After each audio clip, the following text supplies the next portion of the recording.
Ang kinis na niya. In fairness, nag-glow up. May budget. So solid, White Rose Papaya, wow, White Rose. White Rose Papaya, wow, White Rose. White Rose Papaya. May glow up with White Rose Papaya. Puti sulit ang glow up sa White Rose Papaya. May papaya, niacinamide para sa puti power times 2. Plus shea butter and tea tree oil. Glow up by the power of 2.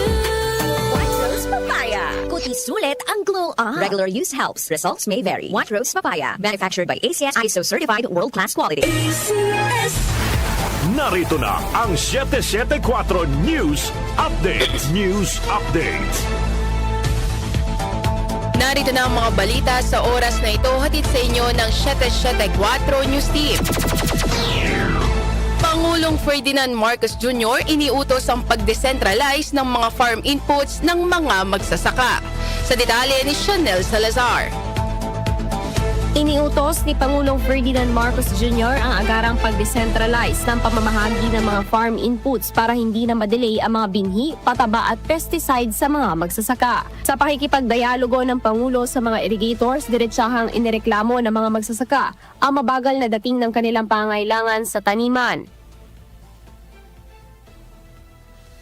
Marami pong magsasaka ang hindi nakatanggap ng farm inputs sa tamang oras, kaya naantala ang kanilang planting calendar.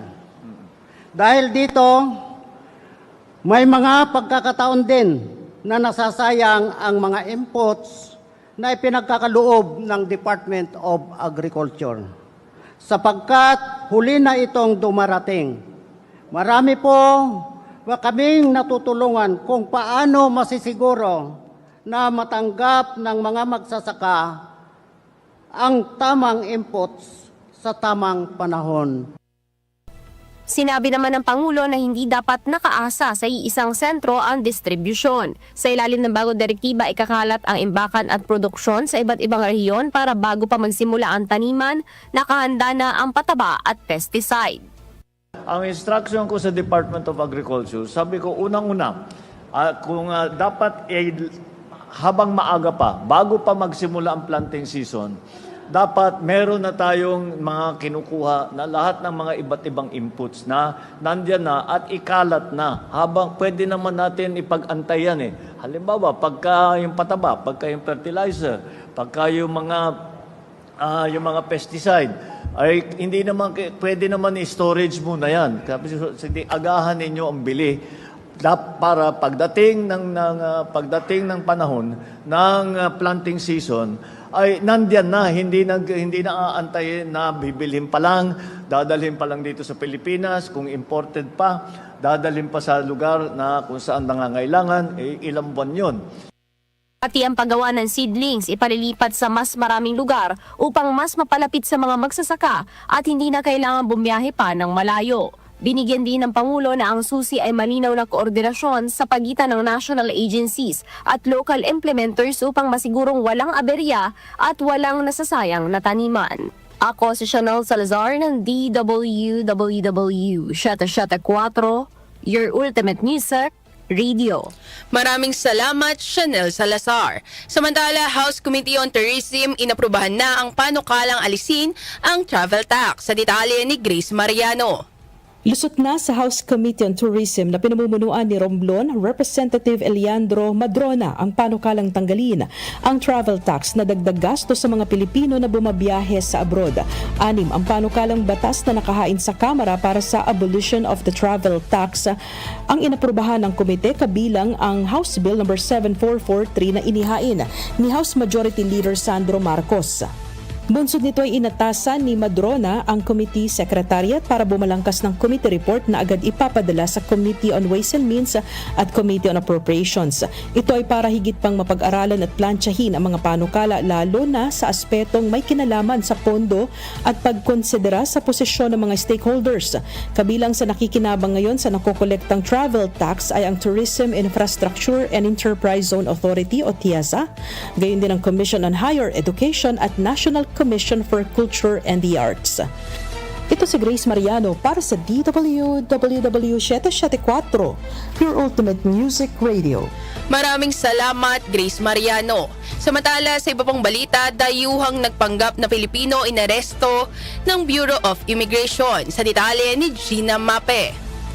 Iniharap sa publiko ni Immigration Commissioner Joel Anthony Biado ang isang Chinese na dinakip sa lalawigan ng Batangas dahil sa pagpapanggap na Pilipino. Kinilala ang dayuhan na si Jiling Guan, 47 anyos, gumagamit ng alias na Xineng Guan at Mike Sir. Nakawanan siya ng mga peking dokumento tulad ng Philippine passport. Si Xineng Guan ay nadakip sa tulong ng Land Transportation Office at Intelligence Service ng Armed Forces of the Philippines. Sa record ng LTO, nakakuha ng lisensya ang naturang Chinese sa pangalan ni Xi Nengyuan at ang kanyang passport ay nakapangalan sa isang Mike C. Ayon kay Commissioner Biado, nahuli ang suspect sa Batangas sa pamamagitan ng intelligence verification at koordinasyon sa iba't ibang ahensya. Babala ni Biado sa iba pang dayuhan na gumagawa ng ganitong uri ng iligal na aktibidad na hindi sila makalulusot at sila ay mananagot sa batas. Nasa kustodiya na ng Bureau of Immigration ng Chinese na sumasailalim na rin sa deportation proceedings. Ako si Gina Mape ng DWWW 774, your ultimate music radio. Maraming salamat, Gina Mape. At yan po ang mga balita sa oras na ito. I-like, i-share at mag-subscribe sa DWWW YouTube account para sa karagdagang balita. Ang DWWW 774 ay sabayang napapakinggan din sa 107.9 DWHT FM Dagupan at napapanood sa DWHT Facebook page. Ako po si Jonah Bakiran. Magandang hapon. Inyong napakinggan ang 774 News Update. News Update. That portion was brought to you by ACS Manufacturing Corporation. ISO certified world-class quality. ACS. Bingo Plus! Bingo sa saya, plus sa panalo! Gambling is for 21 years old and above only. Gambling can be addictive. Know when to stop! Nag-uugnay sa kahapon at ngayon, patuloy na sumasabay sa pagbabago ng panahon. Pinagkakatiwalaan sa balanseng pagbabalita, makabuluhang komentaryo, sariwang mga impormasyon at mga musikang bahagi ng buhay ng bawat henerasyon.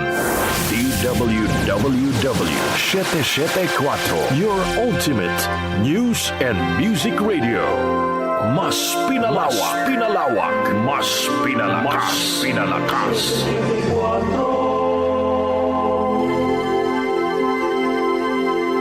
Ikaw, ako at ang awit, kasama si Larry Damian.